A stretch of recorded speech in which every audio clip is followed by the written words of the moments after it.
اب ایک بات بہت اہم ہے جس میں ہم مار کھا جاتے ہیں، وہ یہ ہے کہ ہم لکھنے کو پڑھنے سے الگ کر لیتے ہیں ہمارے۔ بسم اللہ الرحمن الرحیم۔ بات یہ ہے کہ آج ہم نے کتابوں کے بارے میں بتانا ہے کہ کون سی کتابوں کا مطالعہ کرنا ہے۔ اسی طرح جب آپ زیادہ پڑھیں گے تو اس سے آپ کی تحریر میں اور لکھنے میں نکھار آئے گا۔ تو سب سے پہلی بات یہ ہے کہ عربی زبان ایک ایسی زبان ہے کہ اس میں بہت کچھ یاد کرنا ہوتا ہے۔ عربی زبان کے بیانات، عربی زبان کے اشعار، عربی زبان کے مختلف نصوص، یہ ایک بڑا اہم کام ہے۔ تو یہ کتابیں جب آپ مطالعہ کرنا شروع کریں گے تو اس میں سب سے پہلے آپ نے یہ چیز ذہن میں رکھنی ہے کہ آپ نے یاد کرنا ہے۔ ہم یہ نہیں کہہ رہے ہیں کہ جو کتابیں بھی آپ مطالعہ کریں گے ان سب کو آپ نے لفظ بلفظ یاد کرنا، یہ بات ہم نہیں کر رہے ہیں، لیکن اس سے بہت کچھ یاد کرنا ہے، بہت کچھ سیکھنا ہے، ٹھیک ہے؟ تو یہ بڑا اہم، جب آپ کے پاس کم از کم 5000 کا الفاظ کا ذخیرہ آپ کے پاس ہونا چاہیے، کم از کم 5000 الفاظ کا ذخیرہ آپ کے پاس ہونا چاہیے، یہ حاصل کرنے کی آپ کوشش کریں۔ دوسری بات یہ ہے کہ ہم تو آپ کو یہ کتابیں بتائیں گے، ظاہر ہے ان کتابوں کو ہم خارجی کتابیں کہتے ہیں، یعنی وہ کتابیں جو باقاعدہ نصاب اور منہج کا حصہ نہیں ہوتی، لیکن آپ نے صرف ان کتابوں سے عربی سیکھنے کی کوشش نہیں کرنی ہے، بلکہ درسی کتابوں سے بھی تعبیرات کا انتخاب کرنا ہے۔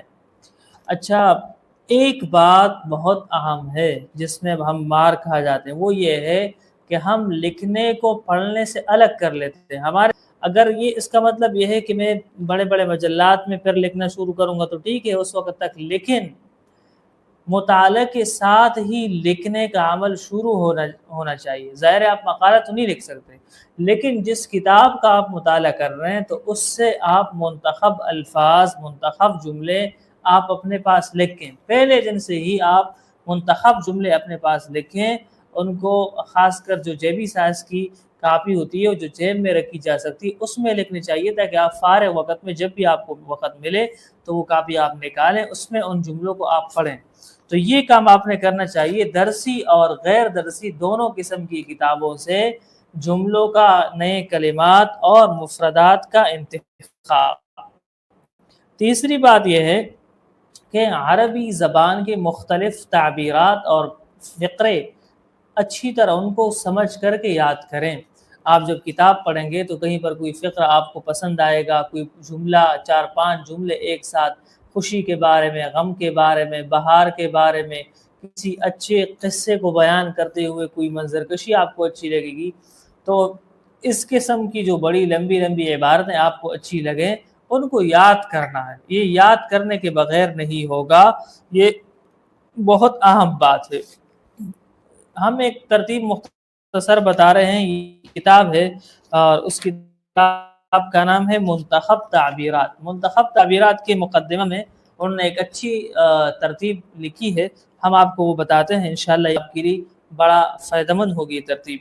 اچھا، ویسے ایک لطیفہ کے طور پر ایک بات، ساتھی کہتے ہیں ہمیں یہ PDF میں بھیج دیں، ہمیں واٹس ایپ میں بھیج دیں۔ ہم آپ کو بتائیں یہ جس وقت یہ چیز جو ہم پڑھ رہے ہیں نا، کم از کم شاید 10 مرتبہ ہم اپنے گروپ میں بھیج چکے ہیں، لیکن مجال ہے کہ کسی نے کھولنے کی بھی کوشش کی ہوگی کیا بھیجا گیا ہے، اور اگر کوشش کی بھی ہے تو ہم سے کسی نے رابطہ نہیں کیا، ورنہ اگر کوشش کی ہوتی تو ہم سے ضرور رابطہ کرتا کہ آپ نے کیا چیز بھیجی ہے، کتنی اہم ہے۔ تو یہ جو ہم پڑھ رہے ہیں یہ ہم پچھلے سال بھی بھیج چکے ہیں، پھر بھیج چکے ہیں، لیکن ظاہر سی بات ہے کہ توجہ نہیں جاتی، حالانکہ الحمدللہ ہمارے واٹس ایپ میں جو ہم مواد بیچتے ہیں بعض اوقات وہ کئی گھنٹوں کے انتخاب کا نتیجہ ہوتا ہے۔ بہرحال تو ہم آپ کے سامنے ایک بات یہ کی ہم نے کہ لکھنا ہے، دوسری بات یہ کی کہ یاد کرنا ہے۔ اب کم از کم قرآن کریم کے جو آخری 3 پارے ہیں ان کو محل اللغات و فہم الآیات، لغات کا حل ہو اور آیات کے مفہوم، اس کے ساتھ قرآن کریم کے آخری 3 پارے اگر یاد ہوں تو اس کے بعد پھر کچھ نہ کچھ صلاحیت پیدا ہو جاتی ہے۔ ایک کام یہ ہے۔ دوسری بات یہ ہے کہ آپ صلی اللہ علیہ وسلم کے کم از کم 10 بیانات، آپ صلی اللہ علیہ وسلم، سرکار دو عالم صلی اللہ علیہ وسلم کے 10 خطبے یاد کرنے چاہیے۔ اسی طرح 100 جوامع الکلم، 100 جوامع الکلم، آپ صلی اللہ علیہ وسلم کی احادیث کم از کم، یہ جو ہم بتا رہے ہیں یہ کم از کم بتا رہے ہیں، اس کے بغیر ہو نہیں سکتا۔ اچھا، آگے جو مشہور عرب کے خطباء گزرے ہیں، بڑے بڑے خطیب ہیں، اور ان کے بیانات آپ یاد کریں۔ بیانات کہاں ملیں گے؟ بڑے بڑے خطباء کے بیانات آپ کو 2 قسم کی کتابوں میں ملیں گے۔ ایک آپ کو ملیں گے تاریخ الادب العربی کی کتاب میں، وہاں آپ کو ان کے منتخب اور بڑے اچھے اچھے نصوص آپ کو مل جائیں گے ان کے بیانات کے۔ تو تاریخ الادب العربی کی ادب عربی کی تاریخ پر جتنی کتابیں لکھی گئی ہیں، تو ان میں جہاں خطباء کا تذکرہ ہوتا ہے، ان خطباء کے کلام کا نمونہ بھی ہوتا ہے، جو ظاہر ہے ان کی بیانات کا نمونہ ہوتا ہے، تو وہاں سے بھی آپ یاد کر سکتے ہیں۔ اور دوسری المختارات کے عنوان سے جو کتابیں ہیں، مختارات للمنفلوطی ہے، مختارات ایک بڑا وہ ہے، اس پر جو ہے نا بہت ساری کتابیں، ہمارے ہاں مختارات ابو الحسن علی الندوی رحمہ اللہ مشہور ہے۔ تو مختارات صرف ایک نہیں، مختارات بہت سارے ہیں، بہت زیادہ مختارات ادبیہ، مختارات علمیہ، کئی ہیں، کئی مختلف عنوانات سے ہیں، تو ان میں بھی آپ کو ان کے کلام کے نمونے مل جائیں گے۔ تو بہرحال آپ نے نامور خطباء کے، اچھا یہ ساری چیزیں جو ہم آپ کو بتا رہے ہیں، جیسے بیانات ہیں، کوشش کریں کہ یہ چیزیں اپنی کاپی میں اپنے ہاتھ سے منتقل کریں، اپنی کاپی میں اپنے قلم سے لکھیں۔ ظاہر ہے وہ کسی کتاب میں بھی تو ہوں گے، لیکن اپنے پاس لکھیں۔ اچھا کیا ہوتا ہے، دیکھیں اصول یہ ہے کہ جس چیز کے سیکھنے میں آپ جتنے اعضاء لگائیں گے نا، جتنی طاقت آپ خرچ کریں گے، تو اتنا وہ چیز آپ کے ذہن میں اچھی طرح مضبوط طریقے سے بیٹھ جائے گی اور لمبے مدت تک رہے گی۔ مثلا کوئی بات ایسی جو صرف آپ نے سنی، کوئی بات ایسی کہ جو آپ نے پڑھی، کوئی بات ایسی کہ آپ نے لکھی، جو بات آپ نے سنی، پڑھی اور لکھی، تینوں کام آپ نے کی۔ آپ نے سنا بھی، آپ نے لکھا بھی، آپ نے پڑھا بھی، تینوں کام آپ نے کیے، تو یہ بات آپ کو زیادہ وقت تک یاد رہے گی، چونکہ یہ تعلم ہے، ہم تعلم کے مرحلے سے گزر رہے ہیں، تو اس میں محقق والا کام ہم نہیں کریں گے، اس میں ہم متعلم والا کام کریں گے۔ تو وقت کی بچت کی بجائے اپنے وقت کو مزید لگائیں، علم کے ساتھ وقت کو بھی لگائیں، طاقت کو بھی لگائیں، اس لیے کہ لا یستطاع العلم براحت الجسد، جسم کے راحت کے ساتھ علم حاصل نہیں ہو سکتا۔ اسی طرح تقریباً 200 مشہور ترین عمدہ اشعار یاد کیجئے، تقریباً 200 مشہور عرب حضرات کے کم از کم 200 اشعار یاد کرنے چاہیے۔ یہ عربی زبان میں کتاب ہے المنتخب من ادب العرب، المنتخب من ادب العرب۔ اسی طرح ایک اور کتاب ہے المنتقى، غالباً المنتقى نام ہے۔ تو ان کتابوں کے اندر اشعار بہت زیادہ آئے ہیں، آپ ان سے یاد کر سکتے ہیں۔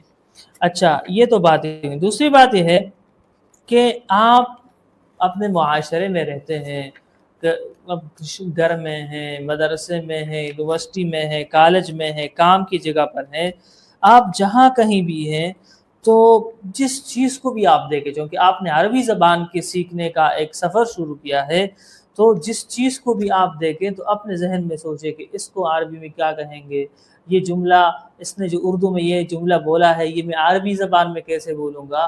یہ ہر وقت آپ پر ایک دھن اس کا سوار ہونا چاہیے، ہر وقت، تب آپ کو تعلم حاصل ہوگا۔ اسی طرح پانچویں چیز یہ ہے کہ عربی بولنے کی مشق کریں آپ۔ ایسا نہ ہو کہ صرف استاد کا سبق سن لیا، یاد کر لیا، لکھ لیا، نہیں، عربی زبان بولنے کی مشق کریں۔ کبھی آپ طلبہ کرام ساتھیوں کے ساتھ کر سکتے ہیں، اور کوئی دوست ہے تو ان کے ساتھ۔ اچھا آپ شرماتے ہیں، آپ دوست کے سامنے بھی بات نہیں کر سکتے، طلبہ کے سامنے بھی بات نہیں کر سکتے، اپنے سامنے تو کر سکتے ہیں، اکیلے کمرے میں بیٹھ جایا کریں، ٹھیک ہے، اور اپنے ساتھ بات کر لیا کریں۔ اور یہ جو چھوٹی چھوٹی چیزیں جن کو ہم چھوٹی چیزیں سمجھتے ہیں، یہ بعد میں بہت زیادہ مشکل پیدا کرتی ہے۔ بازار میں کھڑے ہو جائیں اور وہاں جتنی باتیں کی جاتی ہیں، آپ بڑے سے بڑے عربی ادیب ہوں، لیکن جب عجمی ہو تو پھر آپ کو اندازہ ہو جائے گا کہ یہ چیزیں میں نے عربی میں کیسے بولنی ہے، بڑا مشکل ہوتا ہے، بڑا مشکل ہوتا ہے۔ تو ان چیزوں کو چھوٹا مت سمجھیں، چھوٹی چھوٹی چیزوں کے بارے میں سوچیں کہ یہ میں عربی زبان میں کیسے بولوں گا اور ان کا تکلم کریں۔ اچھا، ہماری باتوں کا سلسلہ جاری ہے، لیکن آپ حضرات اگر کوئی سوال ہے تو آپ لکھتے رہیں، انشاءاللہ ہم سارے کمنٹ کا انشاءاللہ ایک ساتھ جواب دیں گے۔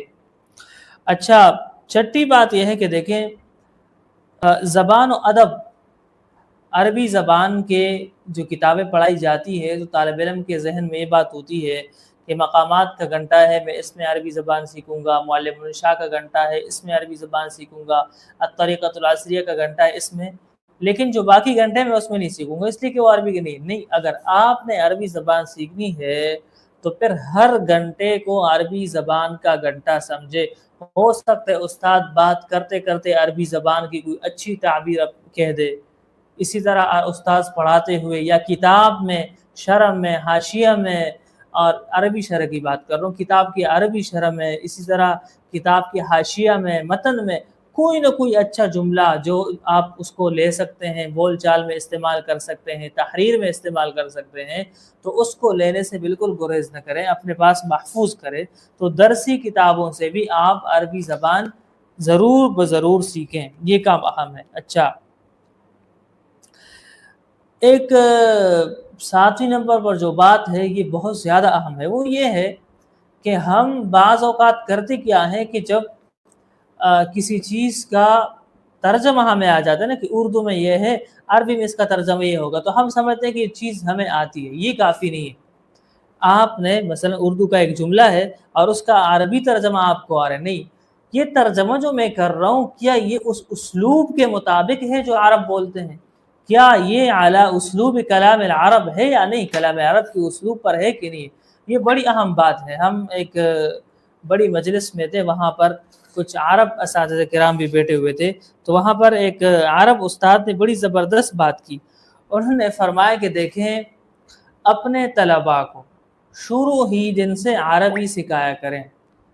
آپ کرتے کیا ہیں، انہوں نے اساتذہ کو خطاب کیا کہ آپ ان کو پہلے عجمی عربی سکھاتے ہیں، وہ طالب علم اس کو سیکھ کے جب خوب تھک جاتا ہے اور اس عجمی عربی کو پکا کر لیتا ہے، کتاب کھولنے عرب کو سننے کے بعد اس کو اندازہ ہو جاتا ہے کہ جو عربی میں بول رہا ہوں میرے کلاس کی حد تک تو ہے، میرے ملک کی حد تک تو ہے، لیکن عرب کا یہ اسلوب نہیں ہے، تو پھر وہ بیچارہ اس جو غلط اسلوب اس نے زندگی بھر زمانہ طالب علم میں یاد کیا ہوتا ہے اس کو بھولنے کی کوشش کرتا ہے، اور ایک نیا عربی زبان کا اسلوب ہے اس کو سیکھنے کی کوشش کرتا ہے۔ تو بہترین طریقہ یہ ہے کہ پہلے ہی دن سے آپ عربی زبان کو عرب کے اسلوب پر ہی سیکھنے کی کوشش کریں۔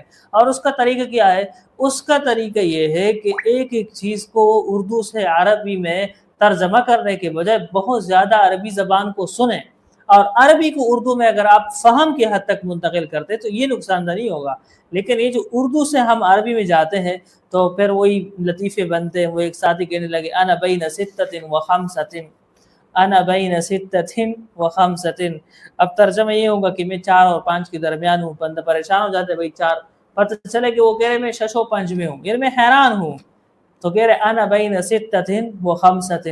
اور دوسرا تو بڑا مشہور ہے، سوار قلبی حدیقتاً حدیقتاً، میرا دل باغ باغ ہو گیا۔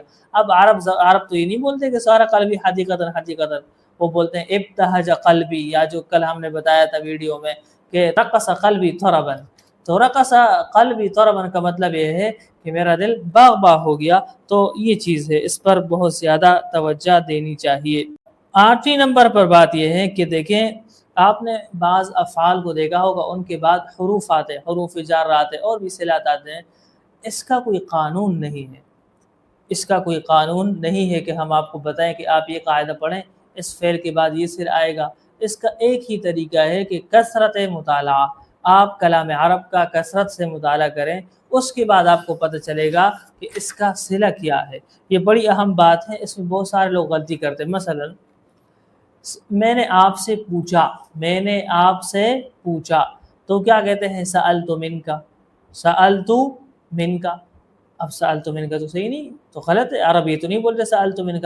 قرآن کریم میں ہے فاسألوا اہل الذکر، تو اب وہاں من تو نہیں آئے گا، فاسألوا من اہل الذکر، تو یہ غلط ہے۔ اچھا بعض ساتھی کہتے ہیں سألت عنک، اب سألت عنک کا وہ یہ کہنا چاہتے کہ میں نے آپ سے پوچھا، حالانکہ سألت عنک کا مطلب یہ ہے کہ میں نے آپ کے بارے میں پوچھا، آپ کے حوالے سے، آپ کے متعلق میں نے پوچھا۔ یہ ہے صلات کا مسئلہ۔ تو صلات سے بہت فرق آتا ہے معنی کے اندر۔ اب رغب فیہ کا مطلب ہے کسی چیز میں رغبت رکھنا، شوق رکھنا، اور رغب عنہ کا مطلب ہوتا ہے کسی چیز سے اعراض کرنا۔ فیہ اور عنہ کا فرق ہے، ورنہ باب سمعہ سے رغبہ تو ایک ہی ہے، رغب فیہ، رغب عنہ۔ اسی طرح ہمارے ہاں ایک اور فعل کا استعمال بہت کثرت سے غلط کیا جاتا ہے، وہ یہ ہے کہ دخلت فی المدرسۃ، دخلت فی الصف۔ حالانکہ عربی زبان میں دخل یدخل کے بعد دو قسم کی چیزیں آتی ہیں، ایک مکان اور ایک غیر مکان۔ مکانی معنوی چیزیں جو ہیں، تو جو مکان ہے اس کے لیے فی استعمال نہیں ہوتا، اس لیے کہ مکان تو خود دخل کے اندر خود فی کا معنی موجود ہے اس کے حوالے سے۔ تو آپ کہیں گے دخلت الصف، دخلت المدرسۃ، دخلت المسجد۔ اور اس کی بڑی اچھی مثال قرآن کریم میں آئی ہے نا کہ فادخلی فی عبادی وادخلی جنتی۔ اب بندوں میں جو داخل ہونا ہے وہ ایک معنوی چیز ہے، تو اس لیے وہاں پر فی آ گیا، لیکن جنت چونکہ مکان ہے تو وہاں پر نہیں ہے، فادخلی فی عبادی وادخلی جنتی۔ خیر، تو یہ ایک بطور مثال ہم نے کچھ تذکرہ کیا اس چیز کا۔ تو آپ حل لغات کے ساتھ ساتھ جب آپ مختلف مفردات کے معنی قاموس سے نکالیں گے تو اس کے ساتھ ساتھ اس چیز پر ضرور بے ضرور توجہ دیں کہ اس لفظ کا معنی کس صلہ کے ساتھ یہ آیا ہے، اس کے بعد کون سا لفظ ہے، کون سا حرف ہے جس کی وجہ سے یہ معنی ہے۔ ایسا نہ ہو کہ آپ نے ایک معنی یاد کیا ہو اور بعد میں پھر کوئی اور معنی بن جائے۔ نویں طور پر بات یہ ہے، اور جو بڑی اہم بات ہے، کہ جب آپ ان کتابوں کا مطالعہ کریں گے، ابھی ہم آپ کو کتاب بتائیں گے، اللہ کرے کہ ہم آج ہی آپ کو بتائیں، بات بہت لمبی ہو گئی، تو جب ان کتابوں کا آپ مطالعہ کریں گے تو مطالعہ ایسا نہ ہو کہ آپ بالکل خاموشی کے ساتھ پڑھ رہے ہیں اور چلے گئے، نہیں، آواز کے ساتھ پڑھنا ہے، مخرج سے صحیح طور پر ادائیگی کرنی ہے، اس لیے کہ زبان میں روانی اسی وقت آئے گی جب آپ اس کو پڑھیں گے آواز کے ساتھ۔ تو آواز کے ساتھ پڑھنا ہے اور شوق کے ساتھ پڑھنا ہے، رغبت کے ساتھ، اور بار بار پڑھنا ہے۔ جو خاص طور پر اس کے لیے وہ کتابیں آپ منتخب کریں جن پر زبر زیر لگی ہوئی ہو، جن پر زبر زیر لگی ہوئی ہو۔ جن کتابوں پر زبر زیر ہوتا ہے تو وہاں پر آپ کے لیے اعراب کا مسئلہ نہیں ہوگا، اس میں آپ نہیں سوچیں گے، آپ صرف پڑھنے کا سوچیں گے۔ تو یہ کام آپ نے کرنا ہے کہ ایسی کتاب لینی ہے جس پر زبر زیر لگا ہوا ہو اور اس کو آواز کے ساتھ پڑھنا ہے۔ ہاں، اگر آپ کو عبارت آتی ہے اور آپ درست طریقے سے پڑھ سکتے ہیں تو پھر آپ جتنی کتابیں ہم آپ کو بتائیں گے ان میں آپ کوشش کریں کہ کم از کم ساری کتاب مشکل ہو تو کم از کم روزانہ 10 منٹ 15 منٹ زبان طالب علم میں پڑھنا چاہیے، اور اس کا بہت بڑا فائدہ ہے۔ کتابوں میں ہے کہ ایک لڑکا تھا تو بڑا فصیح و بلیغ تھا، وہ زبردست طریقے سے وہ عربی زبان بول رہا تھا، تو کسی نے اس سے پوچھا کہ آپ نے کس طرح یہ اتنی اچھی عربی سیکھی ہے اور اتنے اچھے انداز میں آپ بول رہے ہیں؟ تو اس نے کہا میں نے اور کچھ بھی نہیں کیا، میں نے جاحظ کی کتابیں اٹھائی اور پتہ نہیں 25 صفحات یا جو بھی ہے میں روزانہ جاتا تھا اور وہ پڑھتا تھا، زبان یعنی بالجہر، آواز کے ساتھ میں اس کو پڑھتا تھا۔ اس کا نتیجہ یہ نکلا کہ ان کی زبان میں روانی بھی آئی، فصاحت و بلاغت بھی ان کو نصیب ہوئی۔ تو یہ کام کرنا ہے۔ اچھا، 10ویں اور آخری بات یہ ہے کہ ہم اپنی اردو جو بولتے ہیں نا، ہم بڑی جلدی بول لیتے ہیں، اور بھی ہماری جو مقامی زبانیں ہیں یا قومی زبانیں ہیں تو ان کو ہم جلدی بول لیتے ہیں، لیکن عربی زبان کا معاملہ ایسا نہیں ہے۔ اس کو عربی کو دوسری زبانوں پر قیاس نہ کریں۔ عربی زبان میں زبر ہے، زیر ہے، پیش ہے، اس کا لحاظ رکھنا ہوتا ہے جس پر وقت لگتا ہے، ورنہ تو آپ اس کو ادائی نہیں کریں گے، بغیر حرکات کے پڑھیں گے تو غلط ہو جائے گا۔ تو اس لیے کوشش نہ کریں کہ اردو کی طرح اس کو بھی اتنا جلدی پڑھیں کہ الفاظ اور حروف کے مخارج کو بھی آپ کھا جائیں اور اس کو آپ چھوڑ دیں، اور اس کی جو آخر اعراب ہے وہ بھی واضح نہ ہو۔ تو اردو زبان کو آپ عربی زبان کو آپ اردو پر بالکل قیاس نہ کریں۔